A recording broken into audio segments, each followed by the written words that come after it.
German परदेसी with सारी talks. दुनिया बदल रही है और दुनिया बहुत जल्दी जल्दी से बदल रही है और बोलने के अंदाज भी बदल रहे हैं। जो अंदाज 50 साल पहले थे वो अब नहीं है, जो आदाब 50 साल पहले थे वो अब नहीं है, बात करने का तरीका वैसा नहीं है और लोगों की समझने का तरीका भी वैसे नहीं है। तो कुछ हम जैसे लोग जो पुराने जमाने के हैं उनके लिए जो नई ये जो जेन जी है इसकी जुबान मैं पढ़ रही थी and I found it very interesting, तो मैंने कहा ये शेयर जरूर करनी चाहिए। सिग्मा, सिग्मा मीन्स गुड, यानी कि बॉस लाइक ना, उसको ये लोग सिग्मा कहते हैं। ओरिजिनल जो होता है उसको सिग्मा कहते हैं।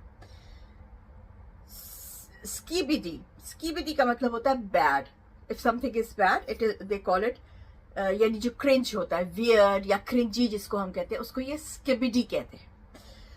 डेलुलू यानी कि डिल्यूजनल जेंजी की जुबान है और आजकल यही चल रही है। वो एक मैंने पिछले दिनों एक रिव्यू किया था, अडोलेंसेस एक आया हुआ है, सीरीज आई हुई है नेटफ्लिक्स पे। उसमें भी यही होता है कि जो बाप बेचारा होता है उसको ये जुबान समझ नहीं आती है और वो कुछ और समझ बैठता है और फिर जो उस लड़के का जो दोस्त होता है वो उसको समझाता है कि तुम्हें तो पता ही नहीं, this is Gen Z language. Rizz, rizz का मतलब होता है romantic charm. Wow. Cap, that means not true, a lie. GOAT, greatest of all time. Gyat यानी कि curvy booty hips. Pookie, pookie means someone you love और care for. Fire, fire का मतलब होता है it's really good, amazing. Mid यानी MID, mid, average और not that good. Goofy, silly और फनी इन अ डम मैनर। चलो ये तो हमारे जमाने में भी कहते थे गूफी, ये गूफ अराउंड करना ये ऐसे। सुस, सुस का मतलब होता है सस्पिशियस और वियर्ड।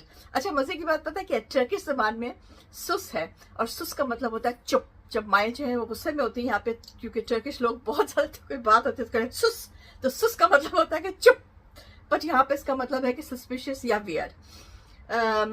बुजिन, बुजिन का मतलब होता है वेरी गुड और टेस्टी, फूड के बारे में है। और स्ले, स्ले का मतलब होता है डूइंग समथिंग रियली वेल और विद कॉन्फिडेंस। तो ये छोटे से कुछ लफ्ज थे, मैंने कहा हम अपनी वोकैबुलरी में इजाफा कर लें क्योंकि हमारे बच्चों की यही लैंग्वेज है और वो यही एक दूसरे से बोलते हैं।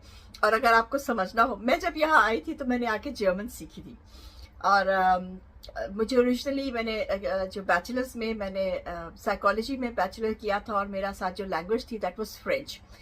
तो यहाँ पे जब मैं आई तो फ्रेंच का तो कोई ताल्लुक ही नहीं था जर्मनी से, तो मुझे बिल्कुल जर्मन जो है फ्रेंच जो है वो भुला के उसको जर्मन सीखनी पड़ी थी।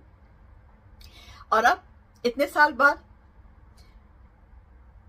जेन जी की जुबान सीखनी पड़ेगी। तो आई थिंक हम सब पेरेंट्स को जेन जी की जुबान सीख लेनी चाहिए अगर हमें बच्चों से कम्युनिकेट करना है तो। I hope this helps somebody और I hope this helps all the parents. Till then, German परदेसी मेल्टेड इट्स रुक।